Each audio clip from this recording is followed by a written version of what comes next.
نحمده ونصلي ونسلم على رسوله الكريم اما بعد فاعوذ بالله من الشیطان الرجیم بسم اللہ الرحمن الرحیم۔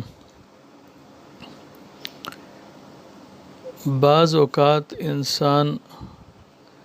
جب بہت زیادہ تنہائی کا شکار ہو یا ٹینشن کے معاملات ہوں یا بہت زیادہ سوچنے کا عادی ہو تو اس کو اس قسم کے خیالات آتے ہیں بعض اوقات کہ دل میں یہ آتا ہے، دماغ میں یہ آتا ہے کہ جس قسم کے خیالات میں سوچ رہا ہوں کہیں ایمان سے نہ نکل جاؤں، کہیں ایمان سے ہاتھ نہ دھو بیٹھوں۔ اور جب انسان اس قسم کی کیفیت تک پہنچ جاتا ہے تو شیطان کی یہ کوشش ہوتی ہے کہ اب اس کو مزید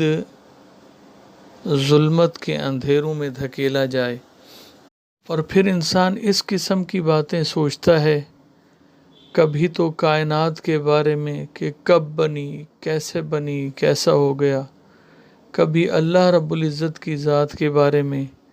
کبھی قرآن کے بارے میں، کبھی احادیث مبارکہ کے بارے میں۔ مختلف قسم کے شیطان وسوسے ڈالتا ہے، اور یہاں تک کہ اس کی کیفیت یہ بن جاتی ہے کہ شاید وہ ایمان سے ہاتھ دھو بیٹھا ہے، اور اسی عالم میں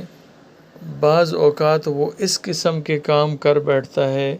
کہ پھر واقعی ایمان سے ہاتھ دھو بیٹھتا ہے۔ اور شیطان کے پھر یہ حملے، شیطان کی یہ چالیں پھر ہر زمانے میں رہیں،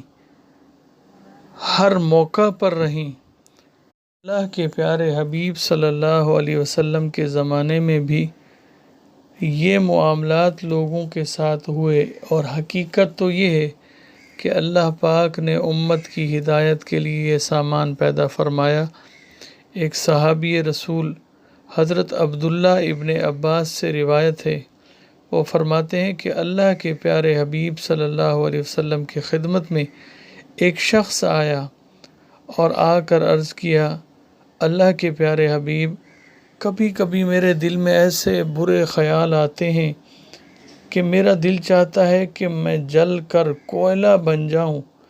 مجھے اس سے زیادہ محبوب ہے کہ میں اس کو زبان سے نکالوں۔ آپ صلی اللہ علیہ وسلم نے ارشاد فرمایا، اللہ کی حمد اور اس کا شکر ہے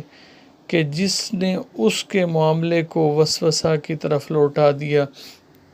اس صحابی رسول صلی اللہ علیہ وسلم کی فکر اور جذبہ دیکھیں کہ کہہ رہے ہیں کہ اللہ کے نبی حل بتائیے،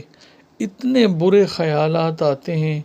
کہ اگر میں زبان پہ کبھی لے آؤں تو میرا دل چاہتا ہے کہ میں خاک بن جاؤں، جل کے کوئلہ بن جاؤں، لیکن زبان پر وہ خیالات نہیں لا سکتا۔ یعنی اس قسم کے بھیانک وسوسے، خیالات، سوچیں اور فکریں، کیا کروں اللہ کے نبی؟ اللہ کے پیارے حبیب صلی اللہ علیہ وسلم نے فرمایا کہ اللہ کا شکر بجا لو کہ اللہ پاک نے تمہارے ان خیالات کو خیالات ہی رکھا، وسوسوں کی طرف لوٹا دیا، یعنی الحمدللہ تم نے ان پر عمل نہیں کیا۔ تو میرے عزیزو، اگر دل میں وسوسہ رہے، خیالات رہیں، چاہے جس قسم کے بھی آئیں، ان کو جھٹک دیں،